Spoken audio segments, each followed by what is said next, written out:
Assalamualaikum warahmatullahi wabarakatuh. Halo semuanya, masih dengan saya Cici Dinda Bella dengan NIM 2005111095 dari program studi pendidikan sejarah Universitas Riau.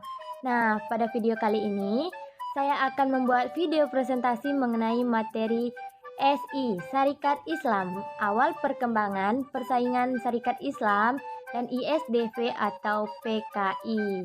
Nah, di sini pada materi pertamanya saya akan membahas mengenai munculnya Syarikat Islam, yang mana di sini saya telah membagi menjadi 3 poin. Pada poin pertama, sebelumnya Syarikat Islam ini bernama Syarikat Dagang Islam atau SDI pada tahun 1912 oleh Haji Saman Hudi. Poin kedua, SI dilatar belakangi oleh adanya persaingan antara pedagang Cina dan Jawa karena perubahan tingkah laku dan arogansi pedagang Cina. Yang ketiga, tujuan Syarikat Islam ini adalah menghidupkan kembali kegiatan ekonomi pedagang Islam di Jawa yang diikat dengan agama. Oke, selanjutnya itu pembahasan mengenai reaksi terhadap SI.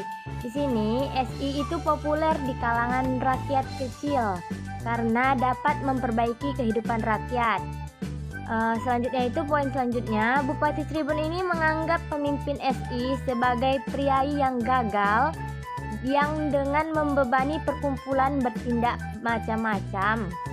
Satu-satunya kemajuan yang dibawa SI menurut mereka adalah orang yang menjadi lebih bersikap so aksi. Poin selanjutnya itu, Gubernur Jenderal Inderberg berpendapat bahwa SI merupakan kenyataan bahwa orang bumi putera mulai memikirkan nasibnya. Poin yang terakhir, Inderberg memberikan badan hukum hanya pada cabang SI sehingga SI pusat diperlemah. Oke, selanjutnya di sini saya akan membahas mengenai perkembangan Syarikat Islam, yang mana pada Juni 1916 di Bandung diadakan kongres pertama yang dihadiri oleh 80 SI lokal yang meliputi 360.000 orang. Pada kongres kedua tahun 1917 di Jakarta muncullah aliran sosialis revolusioner yang diwakili oleh Semaun yang pada waktu itu menjadi SI lokal Semarang.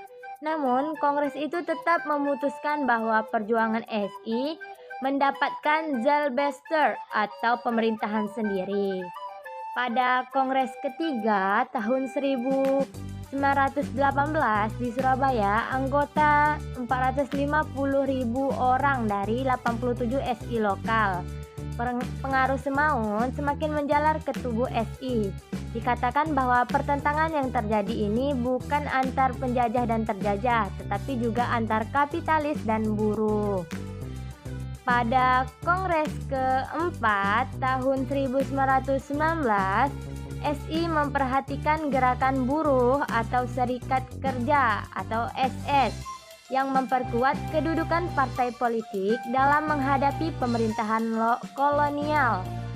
Pada Kongres SI kelima tahun 1921, Semaun melancarkan kritik terhadap kebijakan SI pusat sehingga timbullah perpecahan di satu pihak aliran, yang mana di satu pihak aliran mendambakan aliran ekonomi dogmatis diwakili oleh Semaun dan aliran nasional keagamaan diwakili oleh Cokroaminoto. Perpecahan semakin jelas dan dua aliran tersebut tidak dapat dipersatukan. Pada Kongres ke-6 akhir tahun 1921 disetujui adanya disiplin partai, maka Semaun dikeluarkan dari SI karena merangkap dengan anggota partai lain. Dengan demikian, terdapat dua aliran, yaitu SI yang berasaskan kebangsaan keagamaan berpusat di Yogyakarta dan SI yang berasaskan komunis berpusat di Semarang. Yang selanjutnya, Kongres SI ke-7 tahun 1923 di Madiun. Syarikat Islam ini diganti menjadi Partai Syarikat Islam atau PSI Di pihak lain, cabang SI yang mendapatkan pengaruh komunis menyatakan dirinya bernaung dalam Serikat Rakyat yang merupakan bangunan Partai Komunis Indonesia atau PKI. SI diganti menjadi Serikat Islam atau PSI. Yang selanjutnya, azas perjuangan PSI adalah non-koperasi, artinya organisasi itu tidak mau bekerja sama dengan pemerintahan kolonial, tetapi organisasi itu mengizinkan anggotanya duduk dalam Dewan Rakyat atas namanya sendiri. Selanjutnya, Kongres PSSI tahun 1927 menegaskan asas perjuangannya bahwa tujuannya adalah mencapai kemerdekaan nasional berdasarkan agama Islam. Nama PSI diganti Partai Serikat Islam Indonesia atau PSII. Pernah bergabung ke PPPKI karena tujuan yang sama, yaitu kemerdekaan nasional. Persatuan dalam PSII hanya berlangsung singkat karena Dr. Sukiman memisahkan diri lagi yang diakui Wiwoho, Kasma Singodimerdjo, dan lain-lain. Pada 1940, Kartosuwiryo mendirikan PSII Kartosuwiryo setelah keluar dari PSII lama. Pada saat Jepang mendarat di Indonesia, kekuatan Islam terpecah menjadi beberapa aliran, yaitu PSII Abikusno, PSII Kartosuwiryo, PII atau PARII Dr. Sukiman. Semua aliran itu tidak berdaya pada kedudukannya. Jepang yang melarang kehidupan partai politik di Indonesia. Selanjutnya munculnya organisasi ISDV. Yang pertama, benih-benih Marxisme datang di luar negeri dan mulai ditanamkan di bumi Indonesia. Yang kedua, HJFM Snefland tinggal di Semarang mendirikan Indis Social Democratic Vereniging atau ISDV. Yang ketiga, Sneflit tidak dapat berkembang karena tidak berakar di dalam masyarakat Indonesia. Yang keempat, strategis bersekutu dengan gerakan yang bisa menjabati dengan masyarakat Indonesia. Selanjutnya, hubungan SI dan ISDV.